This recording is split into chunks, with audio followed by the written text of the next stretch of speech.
सर्वमंगल मंगल्ये शिवे सर्वार्थ साधके शरण्ये त्र्यंबके गौरी नारायणी नमस्तुते। बोलिए दुर्गा माता की जय। भक्तजनों, अब आपको नवरात्रों में दुर्गा माँ की कथा सुनाते हैं। जैसा कि आप जानते हैं, नवरात्रे वर्ष में 2 बार आते हैं और यह कथा दोनों ही नवरात्रों में कही जा सकती है।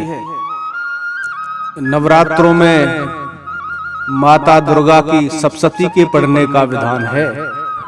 अगर आप सप्तशती का पाठ ना कर सकें तो ये कथा कह अथवा सुन सकते हैं।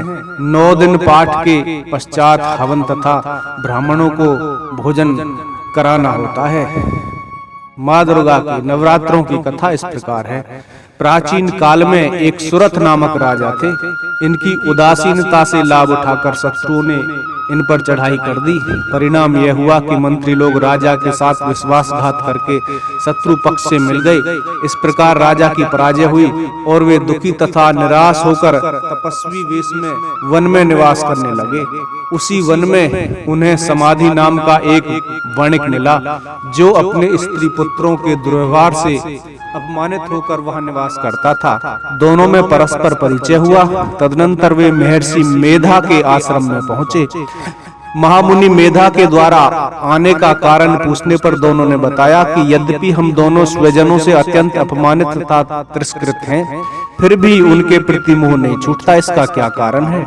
महर्षि मेधा ने यह उपदेश दिया कि मन शक्ति के अधीन होता है। आदि शक्ति भगवती के 2 रूप हैं, विद्या और अविद्या। प्रथम ज्ञान स्वरूप है तथा दूसरा ज्ञान स्वरूप है। अविद्या के कारण आदि कारण रूप में उपासना करते हैं, उन्हें वे विद्या स्वरूपा प्राप्त होकर मोक्ष प्रदान करती है। इतना कहकर राजा सुरथ ने प्रश्न किया कि हे महर्षि, देवी कौन है? इनका जन्म कैसे हुआ? महामुनि बोले, हे राजन, आप जिस देवी के विषय में प्रश्न कर रहे हैं वह नित्य स्वरूपा तथा विश्वव्यापिनी है। उसके आविर्भाव के कई प्रकार हैं, जिसे मैं बताता हूँ। कल्पांत के समय महाप्रलय होती है। उसी समय जब विष्णु भगवान क्षीर सागर में अनंत सैया पर शयन कर रहे थे, तभी उनके दोनों कर्ण कुहरों से 2 दैत्य मधु तथा कैटव उत्पन्न हुए तथा धरती पर चरण रखते ही वे दोनों विष्णु नाभि कमल से उत्पन्न होने वाले ब्रह्मा जी को मारने दौड़े। उनके इस भयानक रूप को देखकर ब्रह्मा जी ने अनुमान लगाया कि विष्णु के सिवा कोई मेरी शरण नहीं। किंतु विडंबना यह थी कि भगवान इस अवसर पर सो रहे थे। तब विष्णु भगवान को जगाने हेतु उनके नयनों में निवास करने वाली योग निद्रा का स्तवन किया। परिणामतः तमोगुण अधिष्ठात्री देवी विष्णु भगवान के नेत्र, नासिका, मुख तथा हृदय से निसृत होकर आराधक ब्रह्मा के सामने खड़ी हो गई। योग निद्रा के निकलते ही भगवान विष्णु जाग उठे। भगवान विष्णु तथा उन राक्षसों में 5000 वर्षों तक युद्ध हुआ। अंत में दोनों राक्षसों ने भगवान की वीरता से संतुष्ट होकर वर मांगने को कहा। भगवान बोले, यदि तुम वर देना चाहते हो तो यह वर दो कि तुम दोनों की मृत्यु मेरे हाथों से हो। एवं अस्तु कहकर राक्षसों ने दानशीलता का परिचय दिया। अंत में वे दोनों भगवान विष्णु के द्वारा मारे गए। ऋषि बोले, अब ब्रह्मा जी की स्तुति से उत्पन्न महामाया देवी की वीरता तथा प्रभाव का वर्णन करता हूँ। ध्यान पूर्वक सुनो। एक बार देवताओं के स्वामी इंद्र तथा दैत्यों के स्वामी महिषासुर में 100 वर्षों तक घनघोर संग्राम हुआ। इस युद्ध में देवराज इंद्र की पराजय हुई और महिषासुर इंद्रलोक का राजा बन बैठा। तब हारे हुए देवगण ब्रह्मा जी को आगे करके भगवान शंकर तथा विष्णु के पास गए।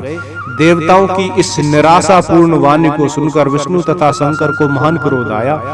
भगवान विष्णु के मुख तथा ब्रह्मा, शिव, इंद्र आदि के शरीर से एक पंजीभूत तेज निकला, जिससे दिशाएं जलने लगी। अंत में यह तेज एक देवी के रूप में परिणत हो गया। देवी ने सभी देवताओं से आयुध, शक्ति तथा आभूषण प्राप्त कर उच्च स्वर में अट्टहास युक्त गगनभेदी गर्जना की, जिससे पृथ्वी, पर्वत आदि डोलने लगे तथा संसार में हलचल मच गई। क्रोधित महिषासुर दैत्य सेना का व्यू बनाकर इस सिंहनाद की ओर दौड़ा। आगे देखता है कि देवी की प्रभा से तीनों लोक आलोकित हो रहे हैं। महिषासुर अपना समस्त बल छल छद्म लगाकर हार गया, परंतु देवी के सामने उसकी एक न चली। अंत में वह देवी के हाथों मारा गया। आगे चलकर यही देवी शुंभ तथा निशुंभ नामक असुरों का वध करने के लिए गौरी देवी के शरीर में उत्पन्न हुई। इन सब उपाख्यानों को सुनकर मेधा ऋषि ने राजा सुरथ तथा वणिक से देवी स्तवन की विधिवत व्याख्या की, जिसके प्रभाव से दोनों एक नदी तट पर जाकर तपस्या में लीन हो गए। 3 वर्ष उपरांत दुर्गा जी ने प्रकट होकर उन दोनों को आशीर्वाद दिया, जिससे वणिक सांसारिक मोह से मुक्त होकर आत्मचिंतन में लग गया तथा राजा ने शत्रुओं को जीतकर अपना खोया हुआ वैभव पुनः प्राप्त कर लिया। भक्तजनों, दुर्गा माँ की कृपा से भक्तों की सभी मनोकामनाएं अवश्य पूर्ण होती हैं। बोलिए दुर्गा माता की जय।